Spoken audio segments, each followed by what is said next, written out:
What's happening, people? Welcome back to the first of the monthly retros for 2025. If you guys have not checked back at this series, you can check that out at the card on the corner. Basically, every month I do a audit of my design agency, talking about everything from finances to leads to LinkedIn strategy to priorities, everything basically pants off behind the scenes version, and show you all the screenshots and dashboards. And we're going to dive into that right now. Okay, so per usual, we're going to start over here in Notion. And I have made the mistake in the past of showing client names and being a little bit too transparent with the transactions and everything like that from the account perspective. So we're not going to make that mistake again. So I've gone through beforehand and I've laid out like a bunch of screenshots of the software and dashboards that I manage everything in.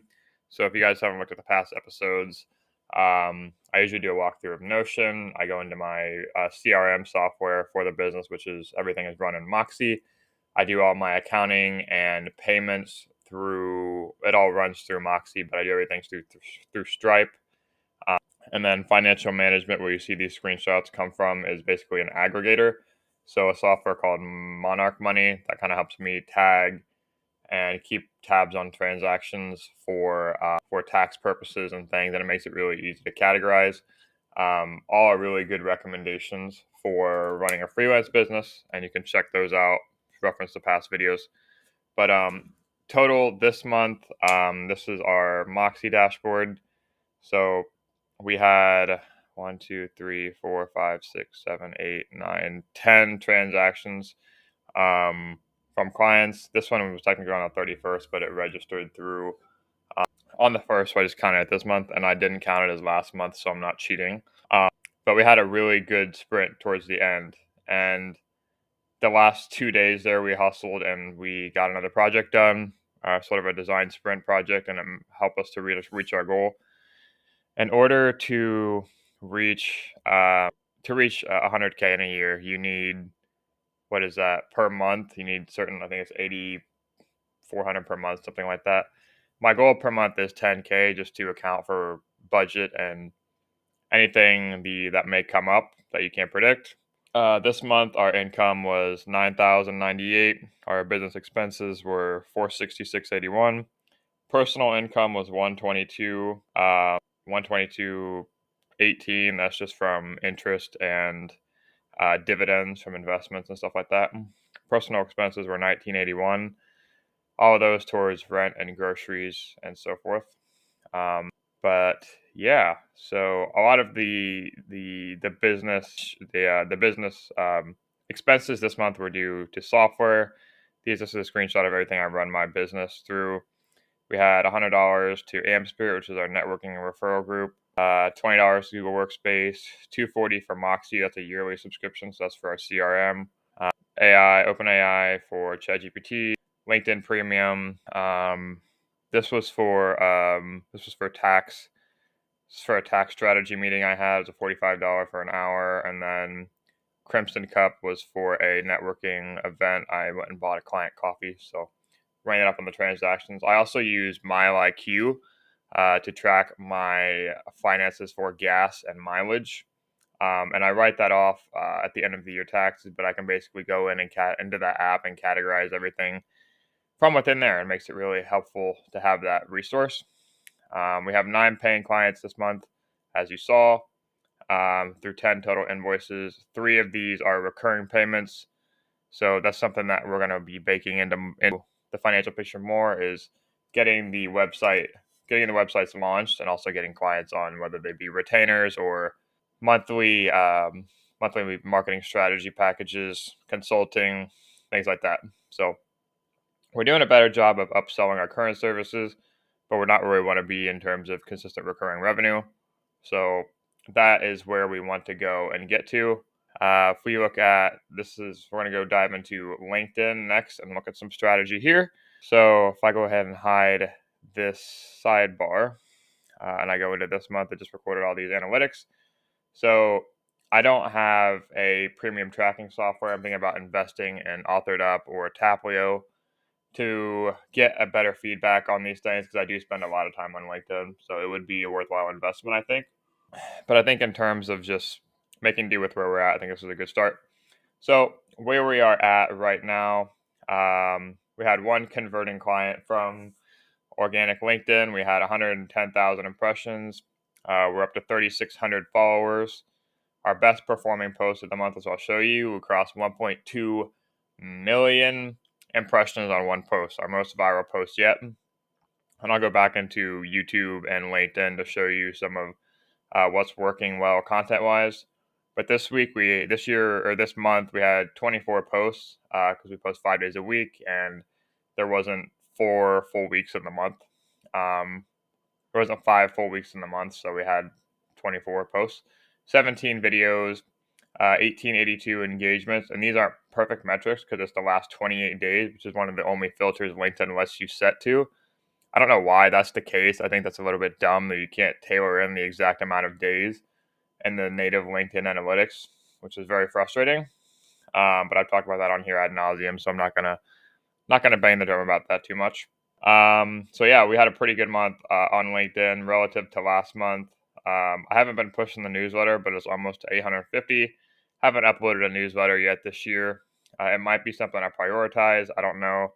It doesn't seem to be a huge ROI time investment, but it wouldn't take long to just publish some kind of a weekly newsletter or a monthly newsletter or something like that, because I already do that for my mailing list, which if you are not on, you can join. I'll throw that link in the description. But yeah, moving on, we talk more about content. So this was, like I said, our best, excuse me, this was our best performing LinkedIn post. And it got 1.2 million impressions. So best one yet. And I think the reason this did well, even as I'm looking at it, it is formatted very well. I think it's something I need to start doing a better job of, is formatting my posts a little bit better, because it is getting inconsistent. But this one I did a good job of it, because I had the bold text and then the sub hierarchy. I had a really good hook. So yeah, that was a really good hook right there. I don't know. I can't pinpoint why that did so well. And again, it's very top of funnel, but I had a really good follow up right here. Yeah, I think it was pretty good, and I got some good engagement, good conversation started. 30 comments is not bad. Like, I'll take that. But I think that's really good. But as we go just into all of our content, I think honestly what's doing well is I've gotten a lot of people to reshare, and I've done a lot of native tagging. Um, so like, this is the LinkedIn hack that I can recommend for everybody. You tag other people in your post, you expose it to their audience, get them to engage some way. That's how you get more eyes on your content, is just by engaging more people and having inbuilt reasons for them to share it. Yeah, this one disappointed, and I'll be honest, I had traveled a lot this week, and I wasn't totally accountable to showing up and commenting on other people's posts as much as I should. So there is some accountability on my end as to not putting the work in on LinkedIn and sharing as much as I should and engaging with others as much as I should, because it is a full game. Like, what comes around goes around. So I'm also gonna make some content about like longer videos doing better. Like I was even a general trend I'm noticing. This is almost a 4 minute video. It still did pretty well. This is a 2 minute video. Did pretty well. The best ones, like the viral one, if you see, how long was the viral one? That one was this one, over 2 minutes long. You know, this one 131, over 2 minutes long. So this is what, and I'm gonna make some content on this, but I think some of the longer videos on LinkedIn are what's doing well, and it's leading. I'm having a lot more of my time is being spent in the inboxes, so in conversations, having conversations with other marketers, other founders, and ideally transitioning those more towards interactive conversations where we meet off platform. And yeah, as you can see, my just from this month, I have just 4 full scrolls of scrolling. So there's a lot going on, and that's why I think this is what maturing in business is that what works for you in the beginning doesn't always look like what works for you in the end. So I'm trying to be more deliberate with the content, but also putting it out there. I'm doing less video, more posts, just to be more mindful of my time. I've been doing one of these every month. Here's exactly what I did this week building MMG design, my exact lessons and takeaways. I've been recording one of those every month, and that's been awesome. It's been a big weight off. It's just something where I go back into my calendar and I literally just look at what I did and just kind of like tick away, like, okay, these are the meetings I had. This is everything I did. What did I learn? What are some takeaways? What can I share about that? That's a really good practice. If you're only going to make 2 to 3 posts a week, that'd be an awesome thing for you to do. In terms of active client projects, I don't want to go into my Notion client dashboard to be able to show those names, but we have we're in the middle of 5 web development projects. I'll just go back to this dashboard because it's a safe zone right here. But we have 5 web development projects in place that are like in the thick of them. So I'm kind of bouncing between all of them. I have a team member that I can send sort of admin tasks to. Still toying with offboarding and getting better at communicating. We communicate everything through Slack right now. I've gotten in Landon to sort of give some feedback on some designs a little bit. So I have 2 people that are kind of in and out of the Slack ecosystem. Here is how I manage our Slack dashboard.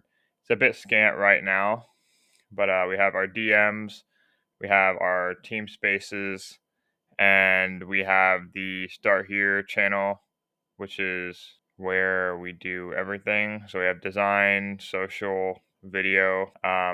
So I have different channels for everything. Like I said, it's still really messy getting it set up. We have the SOP library. So if we go back to main, I am building this out. I recorded a bunch of walkthroughs for this month, just recording a tele like this and kind of sharing all the things that go into like the tasks and projects. So I'm going to categorizing them. All of these have a video and they're tagged with different categories, and there's a list of all of them as well. So this is pretty cool. I'm going to keep trying to build this out. The problems right now are like implementing that and making a walkthrough for it, attaching the Loom video, just being really in depth with all this stuff, and also finding places where I'm comfortable handing all this stuff off, because it is a lot to manage and it is overwhelming at times. So like the Slack onboarding a while ago. So yeah, it's a lot, and it's messy, but these are the things that make it what we do and make it worth what we do. So that's everything that went into the business this month. I know it's not as interactive without the going into the actual softwares and talking through each one. Like I said, I wanted to be mindful of like blurring out names and stuff like that, and I don't want to make that mistake again. So yeah, thank you guys for following along. We're on track so far, but behind our goals per always. But I'm trying to be very mindful in dissecting the journey, being transparent, and enjoying it along the way, because I know it's going to go by fast. And there's a lot I have to work on in terms of my personal life outside of work, because work is not everything. But this is this month of building the business, and I'm excited to keep taking you guys along on the journey. Stay tuned for next month. Binge some of the past episodes if you guys want to put yourself through that. And thank you again from the bottom of my heart if you made it this far. Without further ado, I'll see you next month. Peace out.